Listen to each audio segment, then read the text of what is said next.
So I've been wanting to make this video for quite a while, ever since I started playing Classic and got into the whole lore and the themes like the light and the magic and so on.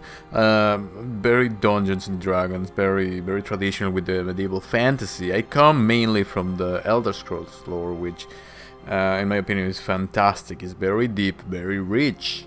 And you know, I study all kinds of lores, and I'm such a huge nerd about it. But I'm a nerd about it because I do some real life work on narratives and theology and things like that. So I am really excited about the Shadowlands, and it's not just because there's new PvP vendors, so they're bringing them back, and I've enjoyed PvP in Classic so much, and even before Classic I used to play PvP in other MMOs.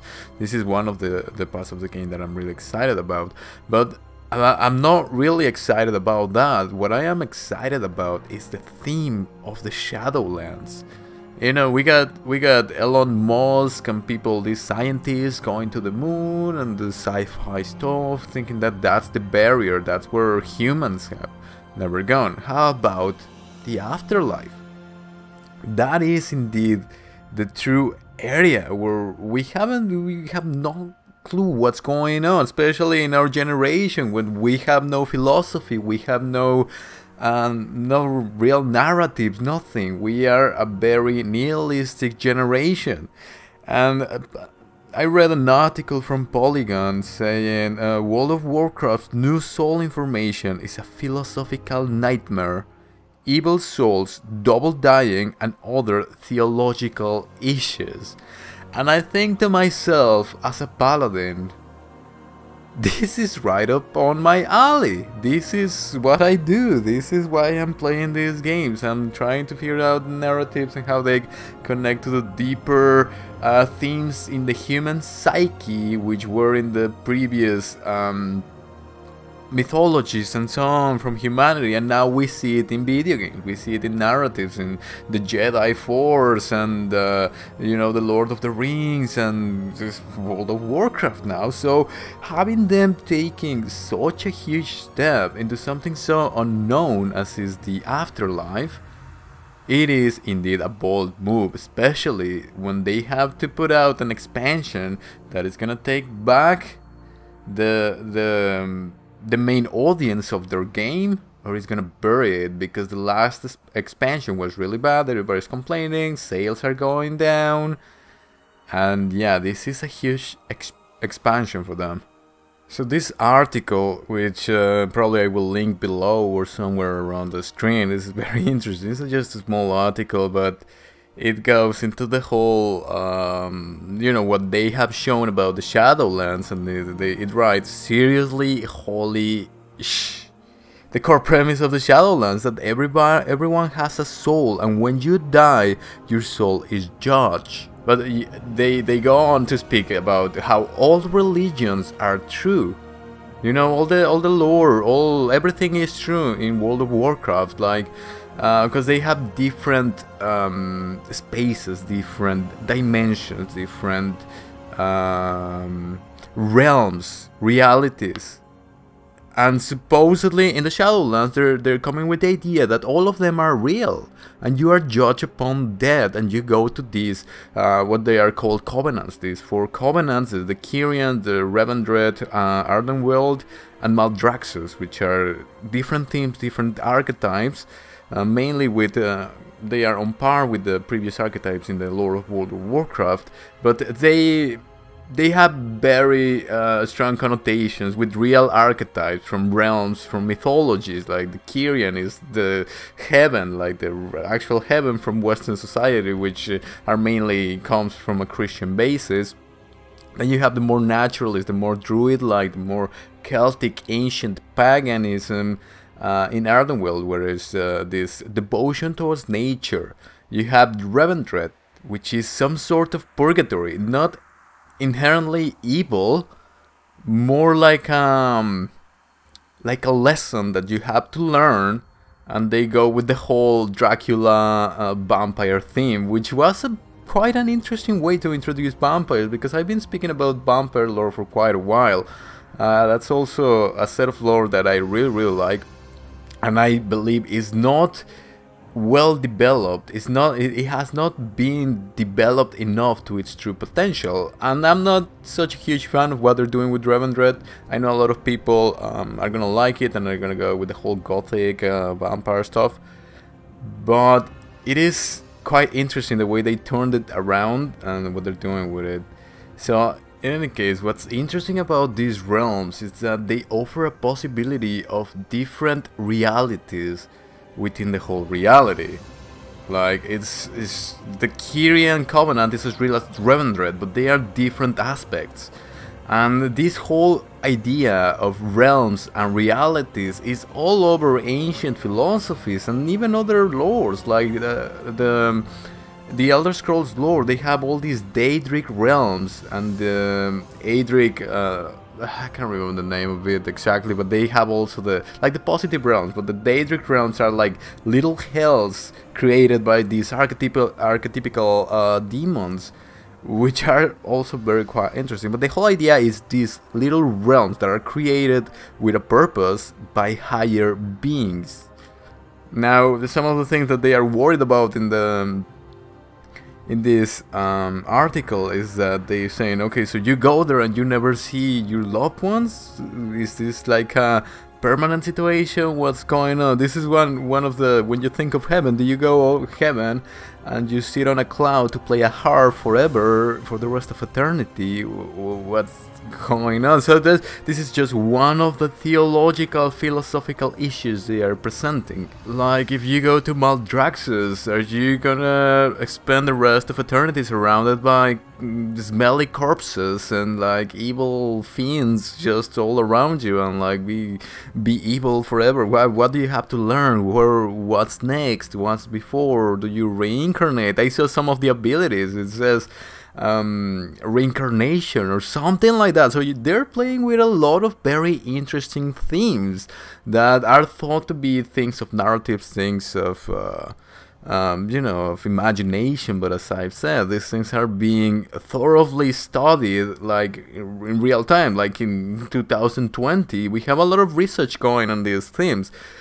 In a different theological issue, they speak about double dying. They released these short animated videos from each of the covenants, and in the one for Ardenweald, they put a character called Ursak, which has to sacrifice himself in the Shadowlands. And they ask themselves, so you know, I think you fight this character or something in one of the expansions or something like that, and they're saying, so if you die in the Shadowlands, you die in real life?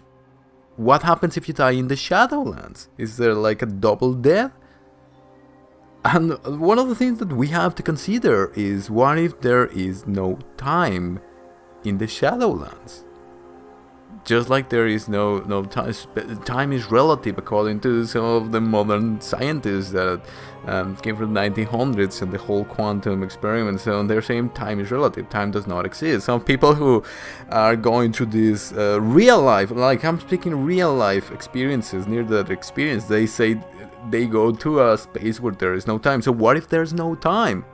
So these little things that the game is presenting, it gives us a chance to enter the matrix and to think like outside the box, like to think about like all these scientists who started to think about Schrodinger's cat. Is the cat dead or alive? So what if you die there? Do you actually die? What's going on? So this is what they're saying in this article. They're like, you know, it's blasting my mind. I take psychic damage, the writer of the article says, when they try to theorize how these things work.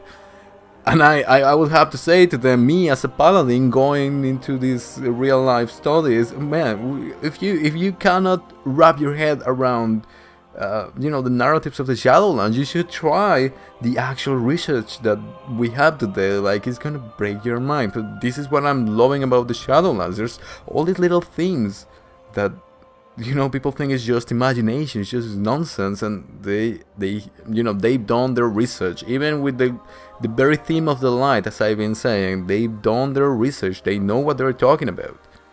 And lastly, they speak about the idea of having to souls. Like, this idea of a soul is something very, very open, very ephemeral, very, very out there in the air. Like, we cannot truly conceive a soul. We cannot define a soul in real life, in neither in philosophy nor psychology nor any sort of science that you can think of. We cannot define a soul. So we kind of know in our narratives and in our mythologies, in our religions, and what you call that, we have a soul. We have this idea of having a soul. Now they point out to this shortcut where Uther dies to the hands of Arthas, something like that, and his soul splits in half. A golden part goes to Bastion, and a blue part goes into Frostmourne. So they're speaking about having two aspects of the soul. And I've spoken about this before when I did one of the Elder Scrolls videos about how, it this duality between right and evil, between the light and the dark, between Anu and Padome, as it is in the Elder Scrolls lore, and it's the light and the void in the World of Warcraft lore. And in any ancient philosophy we have this very theme. So what they are playing with is a very interesting aspect, which is that we have two aspects within us, all of us. And they talk about here, like, what if Sylvana's Windrunner also has a good side to her? You get to explain the whole story about Sylvanas and her fear of death. What if she's just afraid, and this is why she is so quote-unquote evil? And now what I'm gonna try to go in the future and say that Uther, we're gonna see an evil part of Uther. And that's going to be very interesting. That's sort of what they've been playing in the whole Kyrian Bastion thing, because they seem to be the angelic, the very good ones, the very nice ones, but at the same time there seems to be some evil hidden within their realm. So that's going to be very interesting to look into. So all of these little things that they are playing with is quite interesting, and start to go into philosophical, ontological, theological issues that very few narratives are willing to explore. Now we had the Elder Scrolls Online narrative coming with the vampires, very interesting, very they say that it is good. I haven't tried it, but it's like the regular, the common. Now taking a step into something as complicated with all these philosophical implications, it's a huge step for Blizzard, or for the developers of the game, and I'm so excited to get my hands in it.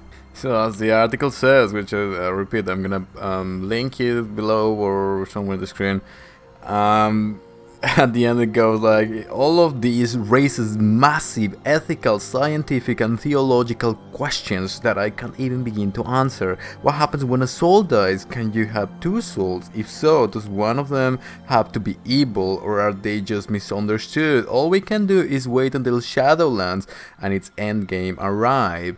Now I've seen some videos about the Shadowlands and how people are, they're just complaining about how red pallies are not OP, and the gnomes and the pandas and all this nonsense. God damn it, you're adults. Try to look into something more than all these little mechanics, but whatever, to each their own.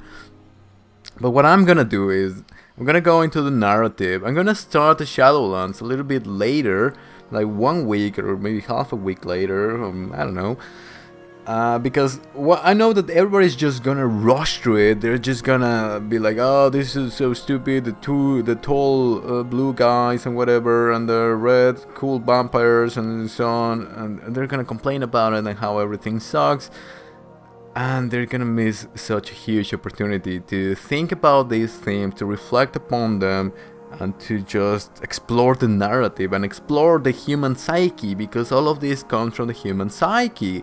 And this idea of can we have two souls and does one have to be evil? This is one of the core theories on psychology, on theology, and on philosophy. This is one of, we have the Epicurean paradox, where they ask, where does evil come from? And you know, we have a video game, a stupid video game with filler narratives for these little kids, these little 30-year-old kids, to explore these ideas, and they're just not gonna care about it. So I'm gonna cook this in slow fire. I'm gonna go in depth into all these narratives, and I'm gonna keep classic as my end game because I love classic, and you know, I still have a lot of things to do in classic.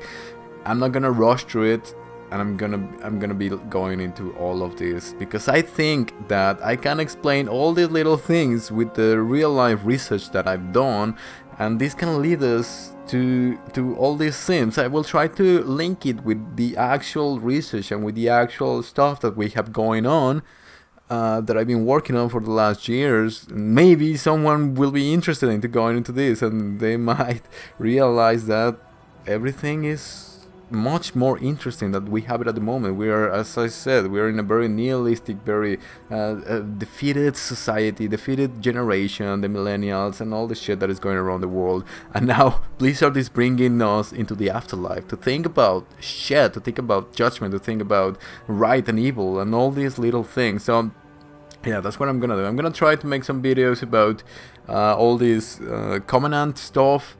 And then when the expansion drops, I'm gonna be streaming, and I'm gonna be doing little clips, little videos about all these little things. I've been ranking for too long. I'm tired of ranking. I'm gonna go back to the narratives. I'm gonna go back to the light. I'm gonna go back to my studies and trying to find the true mysteries of the light and Ethereum. Thank you for watching, and I'll see you next time.